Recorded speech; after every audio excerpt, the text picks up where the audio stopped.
ini ya, kita pelajari gereja sebagai masyarakat. Kemudian ini poin-poinnya berlandaskan pengertian gereja itu. Ya.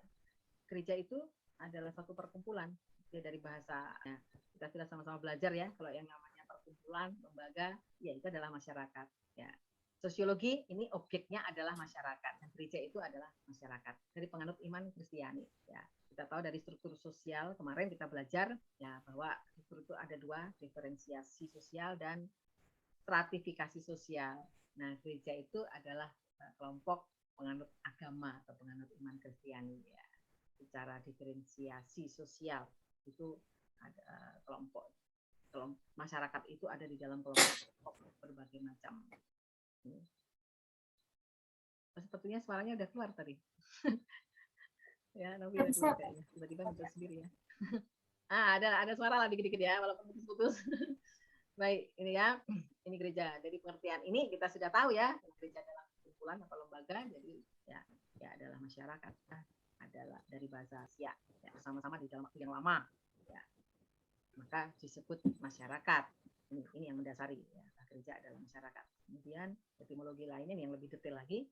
Ini pengertian gereja ada 5 ya. Secara etimologi, gereja adalah umat atau lebih tepatnya perhimpunan atau pertemuan ibadat. Ya, jadi sering diartikan orang bilang ke gereja itu adalah pertemuan ibadahnya gitu ya. Ya sering begitu ya. Mau kemana? Mau gereja. Jadi gereja adalah gedungnya tapi juga persekutuannya, pertemuan ibadah. Kemudian gereja adalah mazhab atau aliran atau denominasi. Kita nanti akan belajar sedikit di sini ya. Dalam agama Kristen di gereja Katolik ini nanti di kelas ini. Gereja ialah lembaga administratif daripada sebuah mazhab Kristen. Ya. Contoh kalimat gereja menentang perang Irak ini dalam pengertian gereja sebagai lembaga administratif. Gitu. Kemudian gereja adalah rumah ibadah. Nah, jadi juga bisa diartikan gedungnya, rumahnya. Nah, di mana umat bisa berdoa atau bersembahyang gereja. Nah, denominasi. Nah, kita akan bahas sedikit tentang denominasi. Jadi di dalam gereja sendiri ternyata mempunyai berbagai macam aliran atau kelompok-kelompok yang berbeda-beda, berbeda aturan, berbeda dogma, bahkan doktrinnya. Ya, itu yang disebut denominasi. Ya, agama Kristen memiliki banyak kelompok yang biasa disebut denominasi. Yang terbesar diantaranya adalah denominasi Lutheran, Anglikan, Presbyterian, dan Baptis.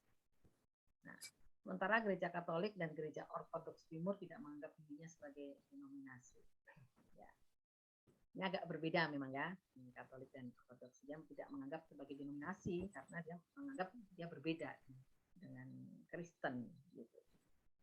Kemudian denominasionalisme adalah sebuah ideologi yang menganggap sejumlah atau semua kelompok Kristen sebagai versi-versi yang dari suatu kelompok yang sama, tak peduli dengan label-label yang membedakan mereka. Ya. Namun tidak semua denominasi mengajarkan hal ini dan ada sejumlah kelompok yang menganggap semua kelompok yang berbeda dengannya sebagai murtad atau sesat. Artinya bukan versi yang sah dari agama Kristen. Ya, banyak denominasi, banyak aliran ya di kelompok Kristen ini dan mereka menganggap itu kita sama. Kita sama, walaupun beda labelnya. Ya, misalnya seperti gereja kita, seperti gereja saya, ada gereja-gereja yang satu aliran yang menganggap sama, ya seperti gereja etnik ya, gereja mungkin tempat Novi ya, sama. Kemudian gereja Batak itu tempat saya adalah KBP, ada lagi gereja Jawa, gereja Kristen Jawa, ada GKI. Nah itu labelnya beda-beda gitu. Ada juga aliran yang lebih modern sekarang ini, gereja modern seperti GBI, gereja Betel, kemudian gereja Pantai Costa. Nah, labelnya memang beda, tapi masing-masing dari kelompok ini tidak peduli, tetap menganggap bahwa kita sama, kita Kristen, kita pengikut Kristus gitu. Nah, tapi ada denominasi yang tidak sama gitu dan menganggap bahwa kami yang benar dan Anda salah. Gitu. Ada aliran-aliran yang seperti itu. Ya, menganggap yang lain itu tidak benar, ya, dianggap bukan versi sah dari agama Kristen. Gitu. Nah, ada kelompok-kelompok seperti itu, seperti contohnya gereja Mormon, mungkin pernah dengar ya, Mormon, lalu saksi Jehovah. Pernah dengar ya, saksi Jehovah. Nah, itu dianggap oleh kelompok Kristen sendiri itu dianggap sebenarnya bukan Kristen, walaupun mereka mengatakan gereja gitu ya. Gereja tadi kan pekerjaannya adalah Mormon itu kenapa? Mereka mengizinkan poligami. Ya, benar. Gitu. Makanya berbeda. Kemarin kan presentasi tentang itu baru saya tahu ternyata ada agama yang nama Mormon itu. Iya, ya itu. Ya mereka selalu bilang gereja gitu. Padahal kalau konteks kita bilang gereja kan konteksnya adalah kelompok orang-orang Kristen kan gitu. Seperti itu kan. Nah, orang-orang yang menyembah Kristus dan Mormon itu dianggap bagi kelompok Kristen, bagi kita yang termasuk di dalam kelompok Kristen ini, gereja Kristen ini, yang menganggap itu salah, bukan versi yang sah dari agama Kristen karena memang ajarannya memang bertentangan dengan ajaran-ajaran yang selama ini kita kenal gitu ya, bahwa Yesus Kristus Tuhan. Mereka mungkin tidak demikian. Ada lagi gereja ilmu pengetahuan, mungkin Novi pernah dengar, scientific church ya.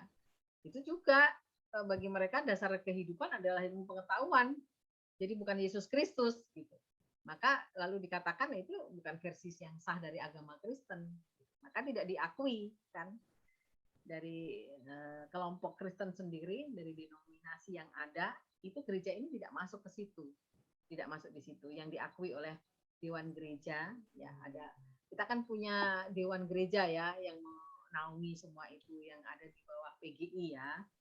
Nah, dari PGI ini tidak mengakui gereja-gereja yang seperti itu, karena dasar imannya berbeda, tidak sama. Karena mereka tidak percaya Yesus Kristus sebagai juru selamat.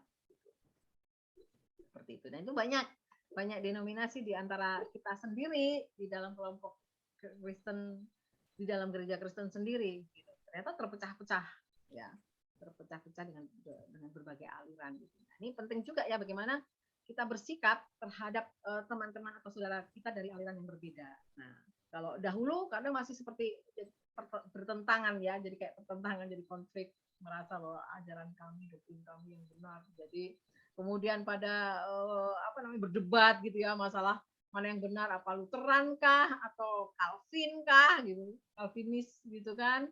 Ada lagi yang Armenian, macam-macam ya, mereka saling mempertahankan inilah yang paling ajaran inilah, ajaran Luther lah yang paling benar, ajaran inilah ajaran Calvin yang paling benar. Nah, ini berbahaya karena itulah sebenarnya yang membuat perpecahan di dalam gitu. Sibuk mengklaim bahwa ajaran teologi kami yang benar gitu. Tapi dalam perkembangan sekarang ya puji Tuhan, dalam perkembangan di masa-masa kini itu tidak lagi dipusingkan dengan itu ya.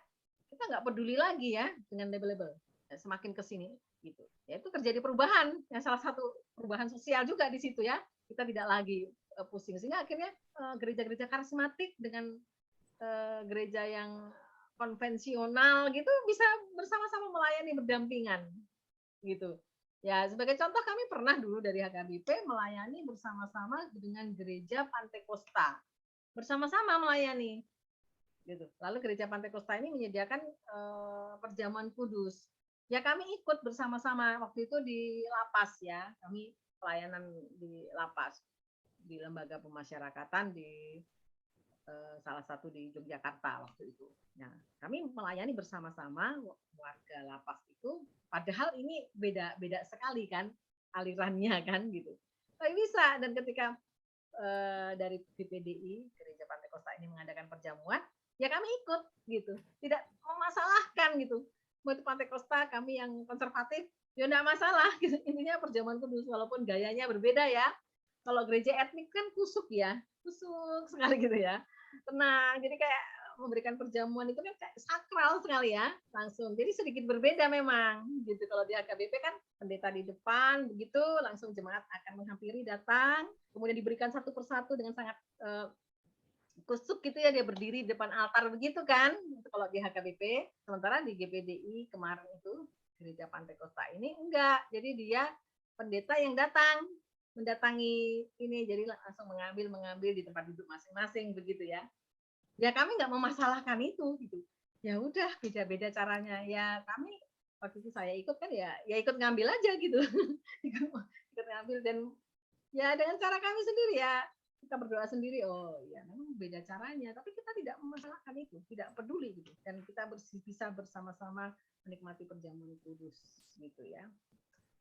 Nah ini, jadi semakin ke sini kita bisa merasakan semakin penyatuan dari gereja itu.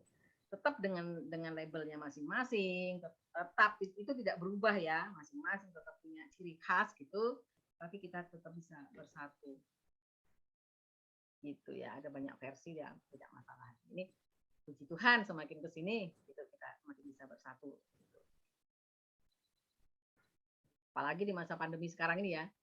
Ya, mau bawa label-label gitu sudah udah nggak lagi terpikir ke situ. Kita sekarang lebih ke berdiakonia ya, berdiakonia, melayani kebutuhan-kebutuhan sosial masyarakat yang terdampak oleh pandemi ini. Jadi sudah tidak lagi mempedulikan dari latar belakang atau label-label masing-masing gereja.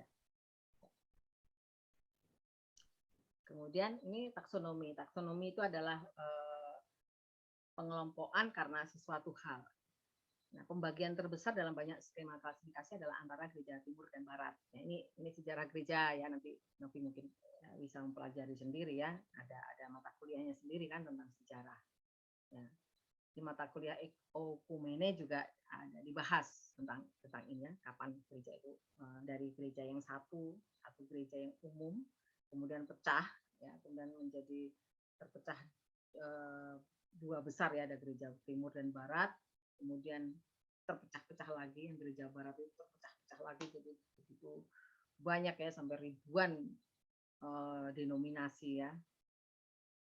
Gitu. Nah, setelah kedua kelompok besar tersebut, muncullah cabang-cabang yang beraneka ragam. Ini banyak sekali cabangnya sampai sekarang ya, banyak sekali. Nah, tapi yang besar, klasifikasi besarnya ada 6 ya, setidaknya ada Katolik, Protestan, Ortodok Timur, Anglikan, Ortodok Oriental, dan Gereja Assyria Timur. Ini gereja-gereja dari timur ya. Lalu Protestan ini terpecah-pecah lagi ya sampai sekarang, banyak sekali pecahannya. Kemudian gerakan Protestan ini berbeda dengan cabang-cabang lainnya, gereja Katolik, gereja Ortodok Timur dan Ortodok Oriental, gereja Assyria dan Anglikan. Protestanisme adalah sebuah gerakan yang umum yang tidak mempunyai struktur pemerintahan internal. Oh, ini kelebihan katanya. Nah, jadi kelompok-kelompok itu sangat berbeda, seperti misalnya Adventis, Anabaptis, dan sebagainya. Ya.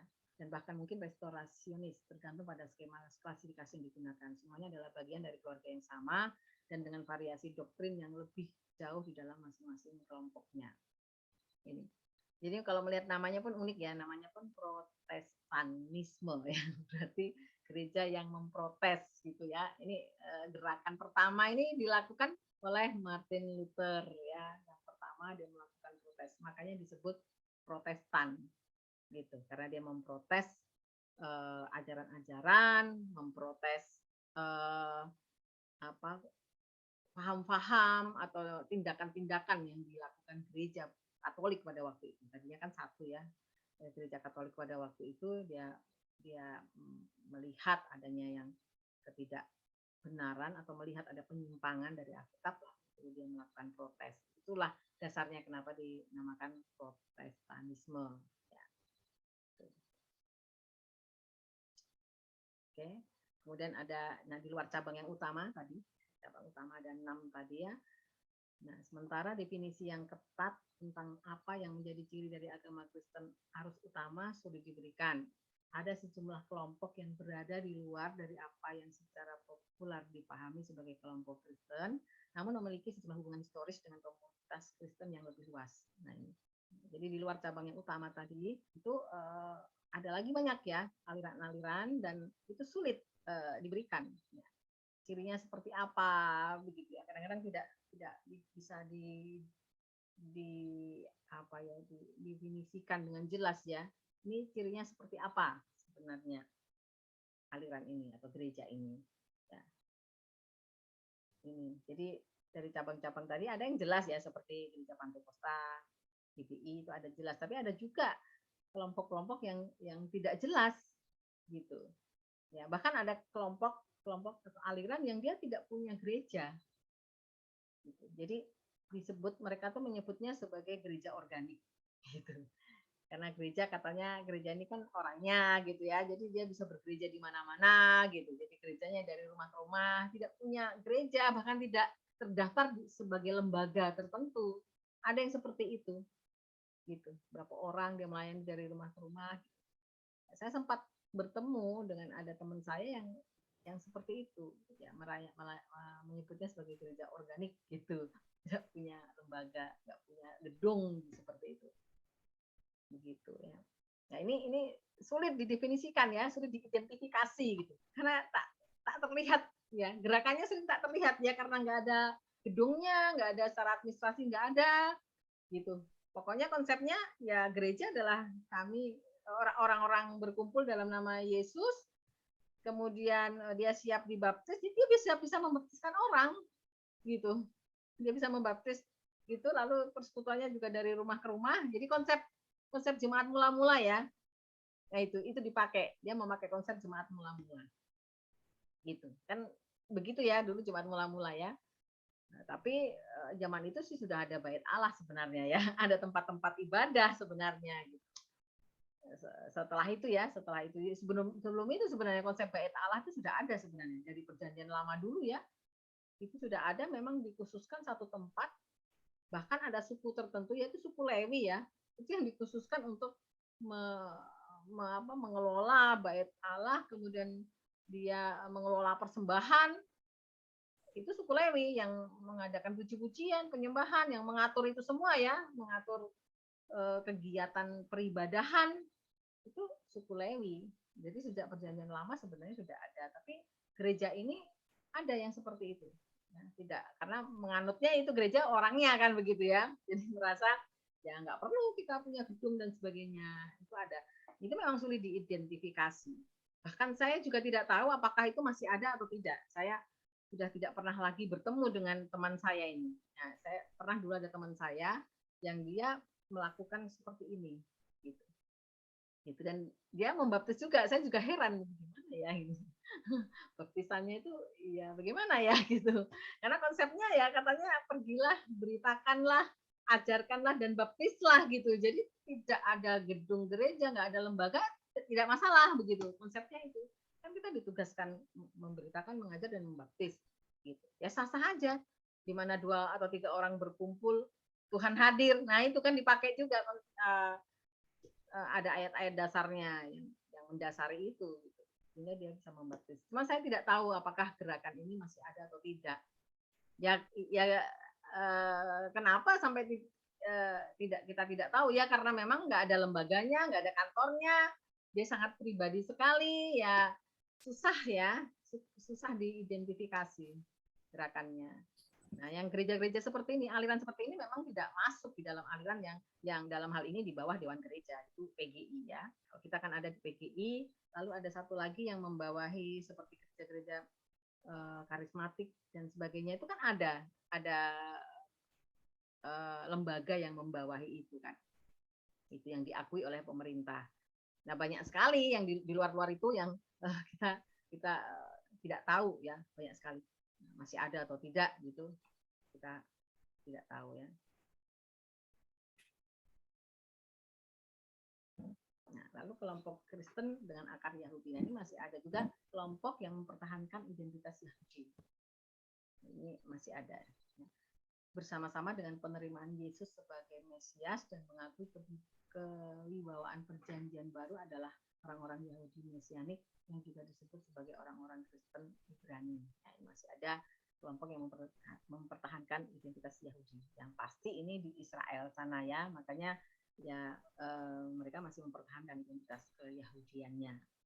Sudah pasti. Selain agama Yahudi sendiri masih ada ya, agama Yahudi juga juga masih ada, itu ada. Kemudian agama Kristen yang di sana. Nah itu identitas Yahudinya tetap masih dipakai, dan di luar itu pun bisa jadi ya masih juga ada mempertahankan identitas Yahudinya gitu. Bisa jadi ya, saya tidak mendalami sih tentang hal ini ya, tapi kadang-kadang ada rumor-rumor ya tentang seperti HKBP, Gereja Batak atau orang Batak ya, suku Batak, itu kadang-kadang menganggap bahwa mereka itu adalah representasi atau replika dari Israel katanya. Karena apa? Karena gaya-gayanya, modelnya, tradisinya itu mirip-mirip orang Israel gitu. ada seperti itu ya, benar atau tidak ya, kita kurang tahu. Itu rumor-rumor gitu di antara suku Batak gitu. Suku Batak itu kan Israel mini katanya, kita replikannya Israel katanya begitu. Gitu. Jadi kekristenannya juga gaya-gayanya ya itu dipakai. Jadi mereka mengklaim seperti itu ya. Saya mendengar percakapan di antara mereka ya.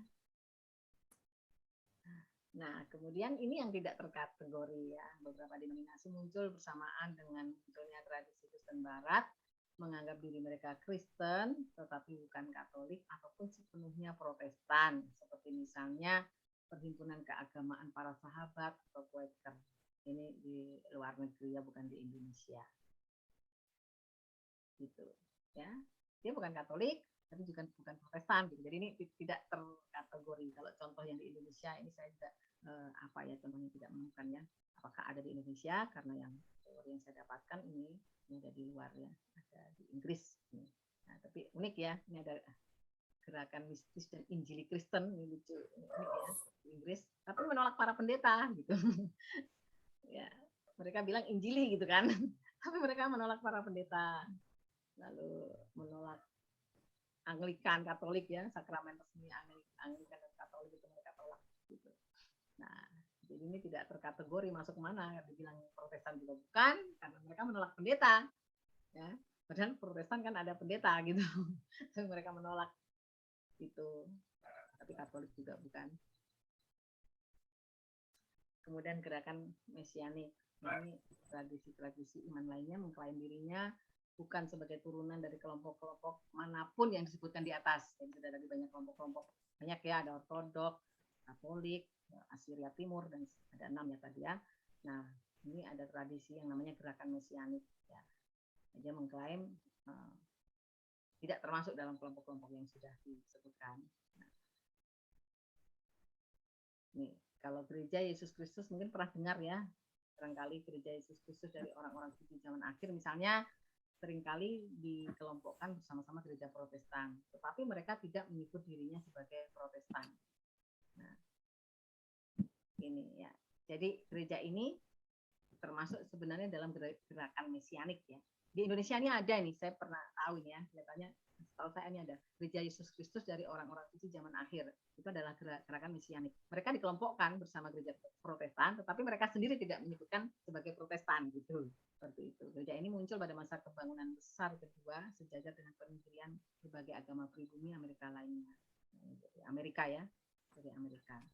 Nah, termasuk gerakan Adventis, gerakan restorasi. Kemudian ada banyak ya gereja Kristen, gereja Kristus. Nah, yang termasuk gereja Kristen. Ya, mereka dikelompokkan tapi mereka sendiri tidak menganggap dirinya Protestan.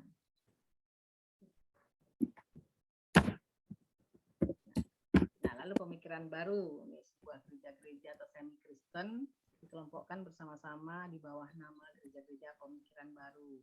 Meskipun istilahnya tidak akurat, gereja-gereja ini sama-sama memiliki kecenderungan metafisis atau mistis dan pemahaman tentang Alkitab.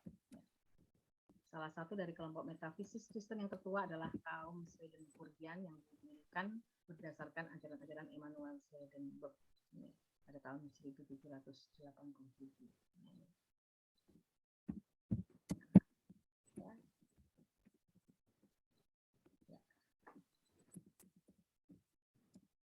Ada banyak sekali ya berkembang aliran-aliran itu ya. Yang ini baru saya rasa yang saya contohkan di sini hanya baru sebagian saja ya, sedikit untuk menggambarkan betapa gereja kita sebagai masyarakat itu ternyata banyak sekali kelompok-kelompok lain ya, yang ada yang diakui, ada yang tidak gitu. Ada yang mengaku sebagai ya Kristen, tapi ada juga yang tidak ternyata gitu. Atau bahkan dari pihak kita sendiri, dari pihak Protestan dan Katolik sendiri yang tidak mengakui keberadaan gereja itu karena dianggap sesat ajarannya. Nah, lalu ada yang namanya Mandean. Ini adalah sebuah kelompok, merupakan kelompok gnostik terakhir. Nah, ini gnostik ini adalah gereja ilmu pengetahuan, ya. Dan dia terang-terangan ya, mereka itu menolak Yesus Kristus gitu. Ya, bahkan Yesus Kristus katanya nabi palsu, padahal mereka bilang gereja, katanya gereja ilmu pengetahuan. Gitu kan. Nah, mereka mengikuti ajaran-ajaran esoterik yang mereka klaim berasal dari Yohanes Pembaptis sendiri. Jadi malah Yohanes Pembaptis diakui, Yesus Kristus tidak diakui gitu. Ini unik ya, itu gereja kelompok gnostik ini. Nah, malah ada sebuah kelompok gnostik yang berdirinya cabang Buddhis dari agama Kristen yang asli ya kan. Luar biasa ya. Itu adalah orang-orang Esen. Kelompok sinkretis ini sama sekali tidak terkait dengan sekte Yahudi kuno dengan nama yang sama. Ini. Jadi kita menyebutnya dia sinkretis ya, kelompok sinkretis. Sinkretisme tahu ya, sinkretisme itu adalah dia percaya Yesus, percaya Allah, tapi juga percaya hal-hal yang lain, misalnya percaya dengan jimat-jimat, bahkan percaya dengan kekuatan setan gitu. Kekuatan gelap. Nah, itu sinkretisme ya. Jadi sudah menduakan Allah ya, selain percaya kepada Allah juga pada kekuatan yang lain yang di luar Allah. Ini. Ya. Ini tentu saja menurut pemahaman kita sebagai gereja ini adalah kelompok yang sesat ya. Nah, gerakan lain yang ada yang terkait ini adalah dua gerakan yang sama sekali tidak terkait pendiriannya menjadi suatu unsur bersama dari Mesias tambahan atau penjemahan Kristus, yaitu gereja unifikasi dan gereja Rastafari. Kedua kelompok ini juga juga berada di luar taksonomi tradisional dari kelompok Kristen. Ini di luar dari apa yang sudah kita pelajari ya. Jadi sudah ada kelompok-kelompok yang jelas. Lalu di luar itu ternyata masih banyak lagi ya yang tidak teridentifikasi ya. Ternyata begitu banyak kelompok-kelompok di luar, kelompok-kelompok yang teridentifikasi dan dinyatakan dengan resmi sah sebagai bagian dari masyarakat. Ya, kalau konteksnya Indonesia ya kita sudah tahu ya ada berapa kelompok agama yang diakui secara sah. Ya.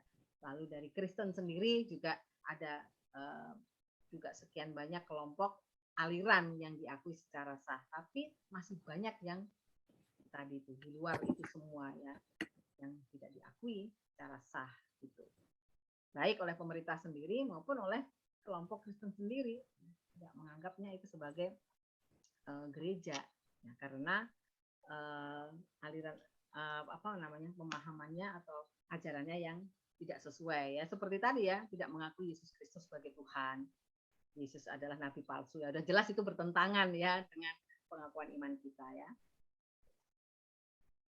Oke, sudah selesai kelas kita hari ini.